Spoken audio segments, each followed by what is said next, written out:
I wasn't planning to find anything. Honestly, I just wanted to clean out the attic. My grandfather passed away 3 months ago. We weren't especially close, but after the funeral, I offered to help my mom sort through his old house. He lived alone for the last 10 years. Didn't really talk much about the past. Most of his belongings were dusty, boring, untouched since the 70s. Until I found the wooden box. It wasn't locked, just tucked under a false panel beneath an old trunk of coats. Inside, a small leather-bound journal, a few yellowed envelopes, a silver compass, and an old medal with a square and compass symbol etched into it. I recognized the symbol. Freemasonry. But the journal, that's what changed everything. The first few pages were personal notes, observations, quotes. Then things got strange. March 14th. They accepted him. 33rd degree. Washington grinned. The ritual was short, but the air changed. They say it's symbolic, but the symbols are real. They shaped the bones of this country. He gave me the letter. I swore I wouldn't open it until he died. I waited 30 years. At first, I thought it was fiction. My grandfather was a literature professor. Maybe he wrote some weird novel and never published it. But one of the envelopes was sealed and marked A.J. 1832. Inside, a letter in elegant cursive, with a wax seal that had the same square and compass symbol. The first line, "The oath is not to the people. The oath is to the builders." And it was signed, Andrew J. That's when I started to feel cold. I didn't sleep much that night. I sat on the floor, journal in one hand, phone in the other, Googling. Andrew J. 1832 Freemason.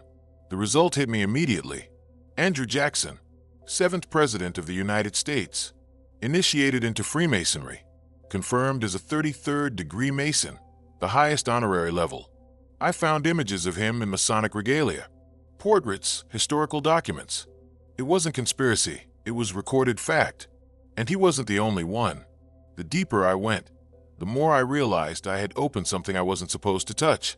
Not a family secret, not just some dusty relic of the past, but a thread that, once pulled, starts to unravel how this country was really built. I told myself I was overthinking it. A letter from 1832, some weird journal entries, a Masonic medal. Lots of people were Masons back then, right? I wasn't ready to admit it meant anything. But then I started Googling. Not rabbit hole stuff, just surface level history. And it was all there. Andrew Jackson, 33rd degree Freemason. George Washington, Master Mason. James Monroe, James Polk, Andrew Johnson, William McKinley, Theodore Roosevelt, Franklin D. Roosevelt, Harry Truman, Gerald Ford, all confirmed Freemasons. Some were open about it, others less so. But what hit me wasn't how many presidents were Masons. It was how normal it sounded, as if no one even thought it was strange. There are whole articles about it on official Masonic websites, lists, archives, proud mentions, as if shaping the U.S. presidency from inside the lodge was just another footnote. I found this line on a Masonic history site. Freemasonry does not seek to rule the world, only to guide the hands of those who do. Read that again. Not to rule, to guide the hands of those who do. And it started to click. The symbols weren't just decorations. The rituals weren't just pageantry. The architecture of power in this country wasn't just political. It was designed by design. The Washington Monument, an obelisk, pure Egyptian Masonic symbolism. The Capitol Dome, structured after ancient temples. Even the layout of Washington, D.C., according to some accounts, follows sacred geometry associated with Masonic planning. This wasn't a fringe theory.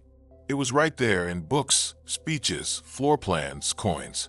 And somehow no one talks about it. I went back to the journal, flipped to a section marked in red ink, the second oath. It read, "Most see the Bible. Few see the hand below it. The oath is not to the people. It is to the builders. Always the builders." It repeated that phrase. The builders. I searched for that phrase plus Freemasons. What came up blew my mind. The craft. The great work. The temple not made with hands. They don't call themselves rulers. They call themselves builders. Because they're not conquering. They're constructing. That's when I found the number that won't leave my head. 33. The 33rd degree. Reserved only for those who demonstrated exceptional service to humanity or the lodge. Which sounds noble, until you realize no one outside the inner circle knows who gets it. There are no public lists, no fixed criteria, just recognition from within. And when I looked at who was rumored to have received it, Jackson, Truman, Hoover, Johnson, Ford, I realized something. These weren't just presidents. They were presidents who made irreversible decisions. I don't know what the 33rd degree truly means, but I'm starting to think it's not an award. It's an invitation to a different kind of authority, not bound by elections, not visible in public, but always present.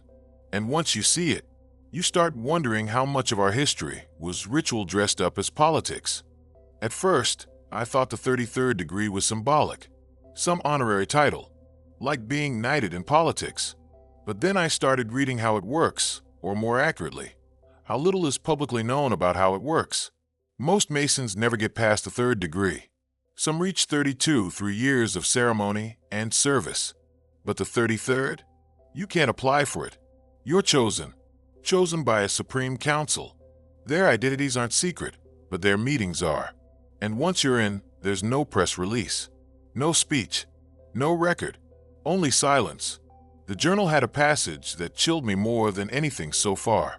The 33rd is not a step. It is a threshold, a door that does not open outward. At first, I didn't get it, but after everything I'd read, it hit me. You don't rise to 33rd by climbing. You're pulled in because you're useful, not in the usual sense, not politically, not financially, but ritually. I searched deeper into Masonic texts, obscure forums, even scanned PDFs from old library archives. There were whispers of something called the Rite of Revelation, a private ceremony that only occurs when someone is offered the 33rd. It's said to happen in the George Washington Masonic Memorial or in the House of the Temple in D.C. The location doesn't matter. What happens does. A candidate is brought in alone. No phones, no notes, no recordings. He's asked to repeat a phrase, but not in English. The words are ancient, lifted from older rituals. And then, according to one document, he is shown the alignment. He is told the truth of the great work. He becomes part of the circle. No context, no explanation, just that. He is shown the alignment. I couldn't stop thinking about that word. Alignment, not command, not leadership, but alignment, like someone tuning an instrument or syncing with a signal. There are conspiracy theorists who talk about lizard people, ancient bloodlines, aliens. That's not what I'm talking about. This is something simpler and somehow more terrifying because it doesn't operate through domination. It operates through design.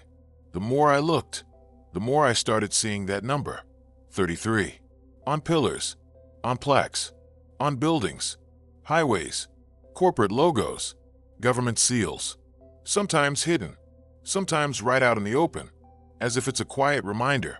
You're standing in our architecture. The journal said one more thing. We built the temple first. Then the country grew around it. And suddenly, I started to believe it. Maybe the 33rd degree isn't just the top of the Masonic hierarchy. Maybe it's the beginning of something else, something parallel, something most people never see, because they were never meant to. The more I read, the more I stopped seeing it as theory. It wasn't a theory. It was a blueprint, one we were all born inside. The journal had a phrase scrawled across an entire page. The Constitution is a ritual document. I stared at those words for a long time. Ritual? I always thought of the Constitution as a legal text, a contract, a guidebook. But what if it wasn't just that? What if it was the founding script of something more symbolic, more theatrical? I started digging, not through political history books, through architecture guides, through design journals, urban planning reports, old Masonic handbooks. And then it all started lining up. Washington, D.C. wasn't just built. It was composed. Pierre Charles L'Enfant, the man who designed the city, was linked to Masonic circles. His street plan? It's full of geometric alignments, pentagrams, intersecting triangles, compass shapes.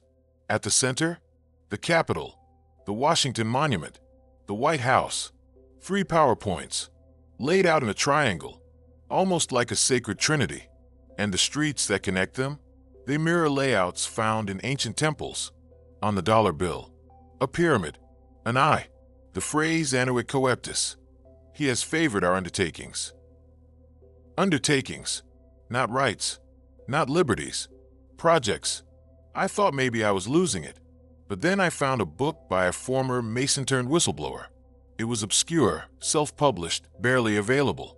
In it, he said, American democracy is the public face of the temple. Behind the veil, the work continues. He claimed that several founding fathers used Masonic symbols in official documents, not as decoration, but as activation points. That each inauguration, each oath, each cornerstone laid in D.C. was part of an ongoing ritual, a ceremony not for show, but for alignment. There's that word again. It sounded insane, until I went back to the journal. On the inside cover, barely legible under the wear and tear, was a sentence. The temple came first. The republic grew around it. We always thought the United States was founded on rebellion, freedom, individual rights. But what if that was just a public story? What if the real foundation was something older, quieter, more precise? Not freedom, formation, not rebellion, ritual. We're told our system was designed by philosophers. But what if it was designed by ritual engineers? And what if the rituals never ended? There's something I never questioned growing up. When a president takes the oath of office, he does it on the Bible, with his hand raised, in front of cameras. It's official. It's public. It's symbolic. I believe that was the moment power was transferred. I don't anymore, because my grandfather's journal told a different story. One page, tucked behind a torn divider, read, "One oath for the people. One oath for the builders." At first I didn't get it. Was it poetic? Just metaphor? But then I noticed a note in the margin. Jackson, Truman, Johnson, all gave the second one, in the chamber, before the light. What chamber? What light? I searched for references to hidden ceremonies before inaugurations. At first, nothing came up, just rumors, speculative blogs. But then I found a document declassified in 1999, a scheduled memo for Truman's inaugural week. There was an entry labeled, "Private ceremony, unlisted, 7 a.m., Capitol Chamber below dome." No press, no record of who attended, just one line, "Clear for ritual." Clear for ritual. Truman was a confirmed 33rd degree Mason. He even laid the Masonic cornerstone for a D.C. building in 1951. He gave speeches at Masonic events. He spoke openly about the influence of the craft. But this wasn't a speech. This was a private alignment. The journal had one more entry underlined in thick red ink. They swear before the people, but first they swear before the temple. I searched more, and I found patterns, small, strange things. Andrew Jackson's inauguration was delayed for private preparation. Lyndon B. Johnson took his oath on Air Force One, but some say he repeated it hours later in private. Franklin D. Roosevelt met with high-level Freemasons the night before his swearing-in. Coincidences? Maybe. But then I found an account from a retired Capitol historian, published quietly in a local D.C. journal. Every inauguration involves a walk through the crypt, the chamber below the rotunda. Most people think it's ceremonial. Some say it's where the real oath happens. And that's when it hit me. The presidency isn't just a political role. It's a position in a ritual system. A system that existed before the United States. One that shaped its symbols, its structures, and possibly its leadership. You think you're watching power change hands on TV. But maybe you're just watching the second act. Because the first one happened in silence, in stone chambers, under watchful eyes, beneath the surface of everything we think we know. I was ready to believe this was all in the past. A relic, a leftover structure from early America, some weird symbolic scaffolding we'd long since grown out of. But then I searched for modern Masonic lodges in my city, just out of curiosity, and what I found shook me more than any of the old documents. There were dozens. Active lodges, monthly meetings, local events, charity drives, Websites with smiling men in tuxedos. Phrases like, serving our communities with brotherly love. A tradition of integrity. We make good men better. It was so wholesome, harmless, and yet, every page, every photo, that same symbol, the square and compass, sometimes with the letter G. Sometimes alone, always watching. I dug deeper, cross-referenced public lodge membership records with LinkedIn profiles, looked at who sat on their boards, who sponsored events, who donated to Masonic hospitals and research foundations. You know what I found? CEOs, judges, state legislators, university deans, military officers, people who shouldn't all be in the same room, but were, quietly, frequently, and no one questioned it, because it looked like charity. That's the brilliance of it. The structure never went away. It just put on a new face. Polished, tax-exempt, benevolent. But the architecture? Unchanged. Same symbols, same secrecy, same hierarchy. I even found a speech from 2018 at a major Grand Lodge event. One line stayed with me. The world thinks we've grown quiet, but in silence, the structure only becomes stronger. My heart sank, because it explained everything. Why presidents still use Masonic Bibles. Why Supreme Court justices get funeral ceremonies with Masonic honors. Why certain symbols keep showing up in corporations, military patches, think tank logos. They're not hiding anymore. They don't have to, because the best way to conceal power is to make it look like tradition. The journal had one more note taped to the back page. It wasn't in my grandfather's handwriting. Different ink, different style, just a single line. When the world sees a handshake, we see a gate. I think I understand now.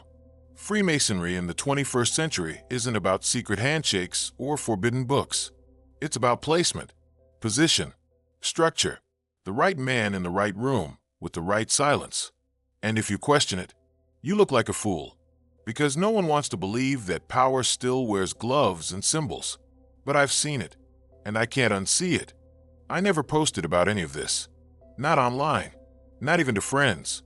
Everything I found, I kept to myself. I didn't want to look like a lunatic, but someone must have known, because last Thursday, I got a letter. No return address, no stamps, just a small white envelope slid under my door. Inside, a single card, unmarked except for one phrase, typed, not handwritten. We watch those who read what was not meant to be opened. Nothing else. No threats, no names, no demands, just that. And the font, the same as the typewritten pages from my grandfather's journal. My chest tightened. I checked the doorbell camera. No footage, no alerts. I scrolled through hours of video, nothing. It's like it appeared out of nowhere. Later that night, I went back to one of the lodge websites I had bookmarked. It was gone. 404 error. I checked the cached version, erased. The entire domain was now redirected to a blank charity page with a smiling American flag.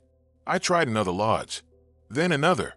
3 of them had gone offline in 24 hours. Coincidence? Maybe. But then my phone logged out of all accounts. My browser history was wiped. Some files on my hard drive, renamed with random characters. Others missing entirely. That same night, I heard footsteps outside my apartment window. 3rd floor. No balcony. I'm not saying someone broke in, but I'm not saying they didn't. Because the message was clear. You've seen enough.